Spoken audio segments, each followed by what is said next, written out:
सभी विद्यार्थियों को नमस्कार। अपने इस YouTube चैनल पर आपका स्वागत है, अभिनंदन। हाँ तो विद्यार्थियों, आज हम विषय राजनीति विज्ञान कक्षा 12th से एक महत्वपूर्ण पाठ की प्रश्नोत्तर देखने जा रहे हैं। तो आज का हमारा विषय है राजनीति विज्ञान कक्षा है 12th और पाठ का नाम है समकालीन विषयों में सुरक्षा। तो आज हम समकालीन विषयों में सुरक्षा नामक पाठ की प्रश्नोत्तर देखने जा रहे हैं। पहले निम्नलिखित पदों को उनके अर्थ से मिलाएं, यानी जो पद दिए गए उनको उनके अर्थ के साथ मिलान करना है। पहला है विश्वास बहाली के उपाय क्या हैं, यानी कॉन्फिडेंस बिल्डिंग मेजर्स CBMS। तो विश्वास बहाली के उपाय यानी कॉन्फिडेंस बिल्डिंग मेजर्स क्या है? तो देखिए विद्यार्थियों, राष्ट्रों के बीच सुरक्षा मामलों पर सूचनाओं के आदान प्रदान की नियमित प्रक्रिया विश्वास बहाली के उपाय है। तो विश्वास बहाली का उपाय क्या है? राष्ट्रों के बीच सुरक्षा मामलों पर सूचनाओं को आदान प्रदान करने की जो नियमित प्रक्रिया होती है वो होती है विश्वास बहाली के उपाय। अगला है स्तर नियंत्रण क्या है? स्तर नियंत्रण क्या है? तो देखिए विद्यार्थियों, हथियारों के निर्माण अथवा उनको हासिल करने पर अंकुश स्तर नियंत्रण है। हथियारों के निर्माण अथवा उसको हासिल करने पर अंकुश, यानी निर्माण पर भी अंकुश और हासिल करने पर भी अंकुश क्या है? स्तर नियंत्रण है। आगे है गठबंधन क्या है? तो देखिए विद्यार्थियों, सैन्य हमले की स्थिति से निपटने अथवा उनके अवरोध के लिए कुछ राष्ट्रों का आपस में मेल करना गठबंधन कहलाता है। तो देखिए, सैन्य हमले की स्थिति से निपटने अथवा उसके अवरोध के लिए कुछ राष्ट्रों का आपस में मिलना क्या होता है? वो गठबंधन कहलाता है। निशस्त्रीकरण क्या है? तो निशस्त्रीकरण क्या है विद्यार्थियों? कुछ खास हथियारों के इस्तेमाल से परहेज करना निशस्त्रीकरण है। निशस्त्रीकरण क्या है? कुछ खास हथियारों के इस्तेमाल से परहेज करना निशस्त्रीकरण कहलाता है। हाँ तो विद्यार्थियों, अब देखते हैं अगला प्रश्न। अगला प्रश्न है,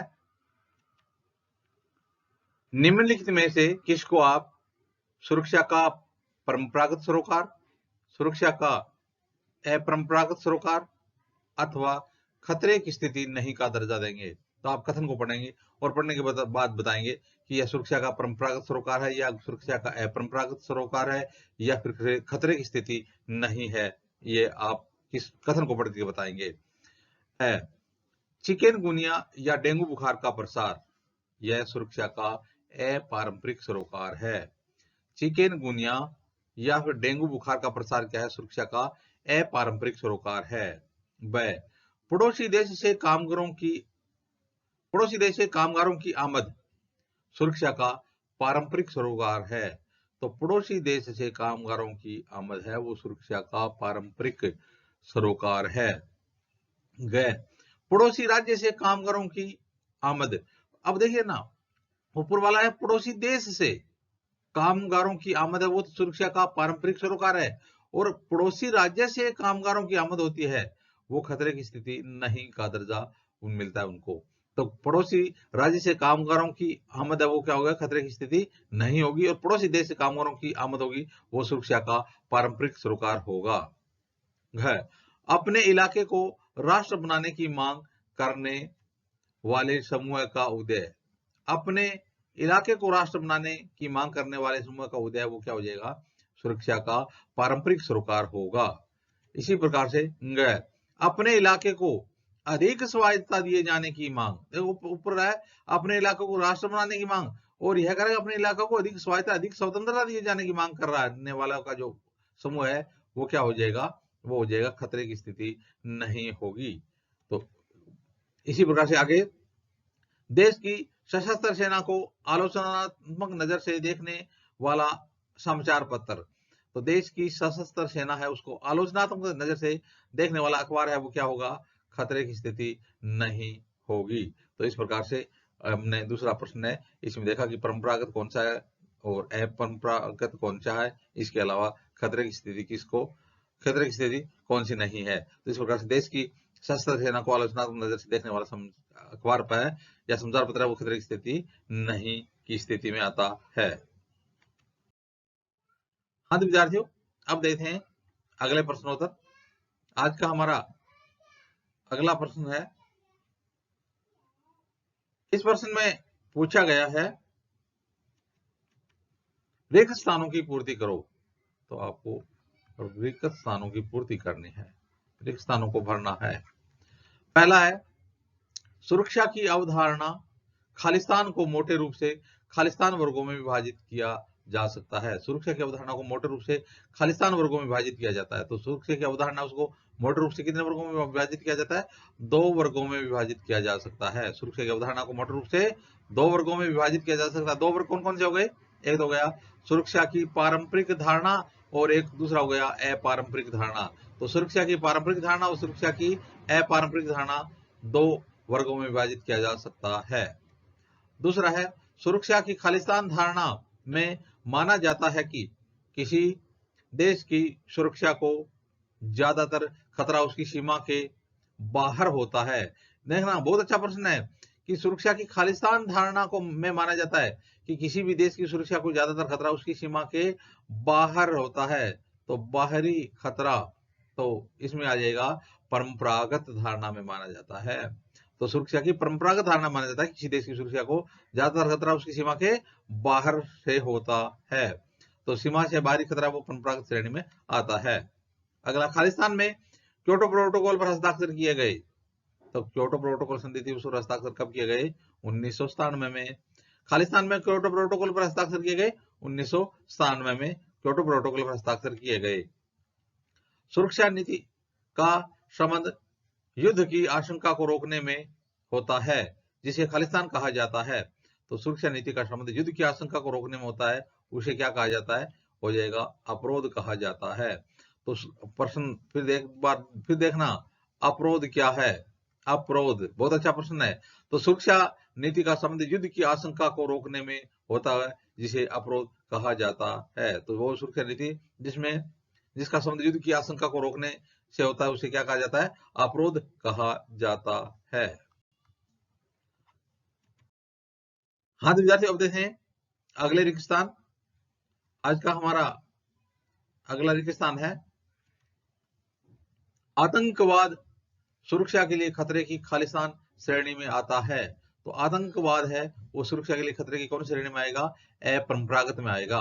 आतंकवाद सुरक्षा के लिए खतरे की कौन श्रेणी में आएगा? अपरंपरागत में आएगा। खालिस्तान सुरक्षा नीति का एक तत्व शक्ति संतुलन है। तो खालिस्तान सुरक्षा नीति का एक तत्व शक्ति संतुलन है, तो हो जाएगा परंपरागत। परंपरागत सुरक्षा नीति का एक तत्व क्या है? शक्ति संतुलन है। सुरक्षा की खालिस्तान धारणा को मानवता की सुरक्षा अथवा विश्व रक्षा कहा जाता है। तो सुरक्षा की खालिस्तान धारणा को मानवता की सुरक्षा अथवा विश्व रक्षा कहा जाता है, अपरंपरागत। तो सुरक्षा की अपरंपरागत धारणा को मानवता की सुरक्षा अथवा विश्व रक्षा कहा जाता है। तो विश्व रक्षा अथवा मानवता की सुरक्षा कहा जाता है सुरक्षा की अपरंपरागत धारणा को। जैविक हथियार संधि पर खालिस्तान से ज्यादा देशों ने हस्ताक्षर किए। कौन संधि? जैविक हथियार। जैविक हथियार संधि पर खालिस्तान से ज्यादा देशों ने हस्ताक्षर किए 155। कितने देशों ने हस्ताक्षर किए? 155 से ज्यादा देशों ने हस्ताक्षर किए। तो यानी BWC बायोलॉजिकल वेपन्स कन्वेंशन संधि कब हुई थी? 1972 में। BWC बायोलॉजिकल वेपन्स कन्वेंशन संधि कब हुई थी? 1972 में। हाँ तो विद्यार्थियों, अब देखते हैं अगले हमारे प्रश्नोत्तर। आगे पूछा गया है अति लघुत्तरात्मक प्रश्न। अति लघुत्तरात्मक प्रश्न है, उनको आपको उत्तर देना है। पहला है, व्यापकतम अर्थ में मानवता की रक्षा से क्या आशय है? व्यापकतम अर्थ में मानवता की रक्षा से क्या आशय है? तो हो जाएगा अभाव से मुक्ति और भय से मुक्ति। व्यापकतम अर्थ में मानवता की रक्षा से व्यापक अर्थ में क्या आशय है? अभाव से मुक्ति और भय से मुक्ति। अगला प्रश्न है, सुरक्षा का बुनियादी अर्थ क्या है? सुरक्षा का बुनियादी अर्थ क्या है? तो सुरक्षा का बुनियादी अर्थ है खतरे से आजादी। सुरक्षा का बुनियादी अर्थ क्या है? खतरे से आजादी है। सुरक्षा का बुनियादी अर्थ क्या है? सुरक्षा का बुनियादी अर्थ है खतरे से आजादी। अगला है पारंपरिक बाह्य सुरक्षा नीति के कोई दो तत्व लिखिए। कोई दो तत्व। पारंपरिक है बाह्य सुरक्षा नीति के दो तत्व। तो एक तो हो जाएगा शक्ति संतुलन और दूसरा हो जाएगा गठबंधन बनाना। पारंपरिक बाह्य सुरक्षा नीति के दो तत्व कौन से हो जाएंगे? शक्ति संतुलन और गठबंधन बनाना। अगला प्रश्न है भारत के किन दो पड़ोसी देशों के पास परमाणु हथियार हैं? भारत के किन दो पड़ोसी देशों के पास परमाणु हथियार हैं? बिल्कुल, और उन दोनों देशों के साथ भी हमारे संबंध कुछ ठीक ठाक नहीं चल रहे हैं। तो एक तो है पाकिस्तान और दूसरा है चीन। तो भारत के किन दो पड़ोसी देशों के साथ परमाणु हथियार हैं? पाकिस्तान और चीन। अगला प्रश्न है एनपीटी का पूरा नाम क्या है? एनपीटी का पूरा नाम क्या है? तो न्यूक्लियर, दोबारा देखना, nuclear non proliferation treaty. Nuclear non proliferation treaty यह संधि 1968 में हुई थी। अगला है सैन्य शक्ति का आधार क्या है? तो सैन्य शक्ति का आधार क्या है? सैन्य शक्ति का आधार है आर्थिक और प्रौद्योगिकी की ताकत। सैन्य शक्ति का आधार क्या होता है? आर्थिक और प्रौद्योगिकी की ताकत सैन्य शक्ति का आधार होता है। सुरक्षा की पारंपरिक धारणा में किसी देश के लिए सबसे अधिक खतरा सैन्य खतरे को माना जाता है। तो सुरक्षा की पारंपरिक धारणा में किसी देश के लिए सबसे अधिक खतरा किससे माना जाता है? सबसे ज्यादा खतरा सैन्य खतरे को माना जाता है।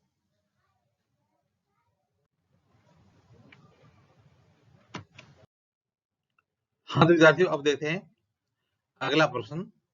अगला प्रश्न है राष्ट्रीय सुरक्षा की किस अवधारणा से जुड़ी हुई है? राष्ट्रीय सुरक्षा की किस अवधारणा से जुड़ी हुई है? तो हो जाएगा पारंपरिक अवधारणा से जुड़ी हुई है। तो राष्ट्रीय सुरक्षा की कौन सी अवधारणा से जुड़ी हुई है? राष्ट्रीय सुरक्षा पारंपरिक अवधारणा से जुड़ी हुई है। अगला प्रश्न है सुरक्षा के खतरे के किन्हीं दो नए स्रोतों की सूची बनाइए, या सुरक्षा के खतरे के किन्हीं दो नए स्रोतों को सूचीबद्ध कीजिए। दो नए स्रोत कौन से हैं सुरक्षा के खतरे के? तो एक हो जाएगा वैश्विक तापवृद्धि और दूसरा हो जाएगा अंतरराष्ट्रीय आतंकवाद। तो सुरक्षा के खतरे के किन्हीं दो नए स्रोतों को सूचीबद्ध कीजिए। एक तो हो जाएगा वैश्विक तापवृद्धि और दूसरा हो जाएगा अंतरराष्ट्रीय आतंकवाद।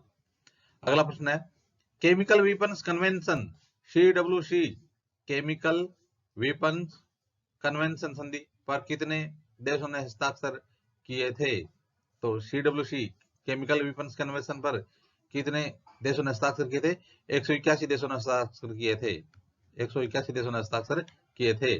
अगला है क्योटो प्रोटोकॉल क्या है? क्योटो प्रोटोकॉल क्या है? तो देखिए विद्यार्थियों क्योटो प्रोटोकॉल में वैश्विक तापवृद्धि पर काबू पाने तथा ग्रीन हाउस गैसों के उत्सर्जन को कम करने के संबंध में दिशा निर्देश दिए गए हैं। तो क्योटो प्रोटोकॉल क्या है? क्योटो प्रोटोकॉल में वैश्विक तापवृद्धि पर काबू पाने तथा ग्रीन हाउस गैसों के उत्सर्जन को कम करने के संबंध में दिशा निर्देश दिए गए हैं। क्योटो प्रोटोकॉल पर 160 देशों ने हस्ताक्षर किए। कितने देशों ने? 160 देशों ने हस्ताक्षर किए। कौन संधि पर? क्योटो प्रोटोकॉल पर। हाँ तो विद्यार्थियों अब देखते हैं अगले प्रश्नोत्तर। अगला प्रश्न है भारत ने पहला परमाणु परीक्षण कब किया? तो भारत देश ने पहला परमाणु परीक्षण कब किया था? तो इसका उत्तर हो जाएगा सन 1974 में। और दूसरा कब किया था? 1998 में। तो भारत ने पहला परमाणु परीक्षण कब किया था? 1974 में। और दूसरा 1998 में राजस्थान के पोखरण क्षेत्र में किए गए थे दोनों परीक्षण। मानव अधिकार की पहली कोटि कौन सी है? मानव अधिकार की पहली कोटि कौन सी है?